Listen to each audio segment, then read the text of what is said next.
할 때 안 떨리는 분이 있을까요? 오히려 떨리는 게 사실은 정상인 것 같습니다.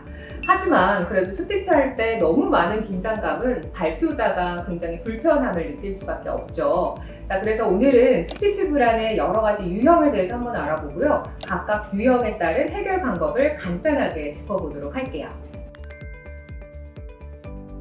사실 스피치를 할 때 떨리시는 분들께 물어보면 잘못된 준비 방법을 통해서 연습하는 경우가 가장 많기는 합니다. 자, 이게 바로 악순환의 고리를 타는 방법이기도 한데요. 잘못된 방식으로 연습을 하고 또 스피치의 경험이 상대적으로 적고 그러다 보니 아주 중요한 발표에서 잘못하는, 실수하는 그런 트라우마 경험을 겪게 됩니다. 그러면 나는 스피치를 못하는 사람이구나 하면서 스피치에 대한 안 좋은 기억이 조금씩 강화되시더라고요. 하지만 이 스피치라고 하는 건 타고나는 면도 일부는 있겠지만 반복된 연습을 통해서 스킬을 함양하는 과정도 충분히 도움이 되기 때문에 여러 차례에 걸친 반복 훈련을 통해서 여러분들의 스피치 불안, 떨림 잠재우실 수 있습니다. 스피치 할 때 가장 많이 떨리시는 분들의 케이스를 좀 살펴보면요. 일단은 아까 말씀드린 것처럼 준비 부족으로 인한 실패 경험 그리고 트라우마가 반복되는 경우도 있고요. 또 다른 케이스의 경우에는 자존심이 너무 강해서 내가 실수하는 것들을 남들이 다 봤을까봐 그런 두려움에 스피치를 조금 무서워하시는 경우도 있더라고요. 하지만 의외로 사람들은 내가 말하는 것에 크게 관심이 없답니다. 그래서 사실 스피치 하다가 내가 원래 준비했던 대로 하지 못하게 되거나 그럴 때 나의 이 작은 실수를 모든 사람들이 다 보지 않았을까 하는 두려움에 스피치를 좀 싫어하시는 분들도 있는데요. 사실 정말 관심이 없습니다. 내가 하는 작은 실수 혹은 내가 준비 과정에서 준비했던 그 여러 단계의 멘트와 이런 비언어 표현 이런 거 혹여라도 실수하셔도 사실 사람들은 모르는 경우가 더 많습니다. 그리고 만약 앞에 있는 사람이 나의 실수를 알았었다 하더라도요. 여러분들께서 아무렇지 않은 척하고도 넘기시면 또 아무렇지 않기도 합니다. 자, 그래서 스피치를 잘하고 싶으시다면 우선은 가장 먼저 필요한 것, 제대로 된 준비 방법을 아는 것이 정말 중요합니다.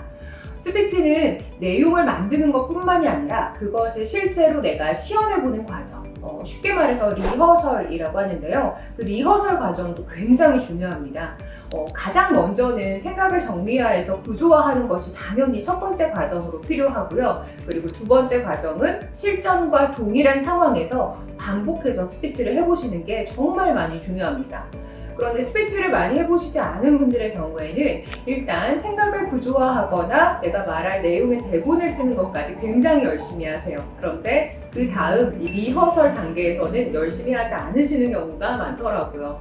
그래서 막상 발표를 하다가 혹여라도 실수 상황이 나오거나 내가 준비했던, 내가 글로 썼던 상황과 조금 다른 현장의 상황이 펼쳐지게 되면 굉장히 많이 당황해서 스피치를 못하게 되시는 경우를 정말 많이 봤습니다. 그래서 스피치를 준비하거나 아주 중요한 발표 자리에 대한 대비를 하셔야 된다면 대본을 쓰는 거는 당연하고요. 이후에 그걸 실제와 동일한 환경에서 반복해서 연습하시는 것도 정말 중요해요.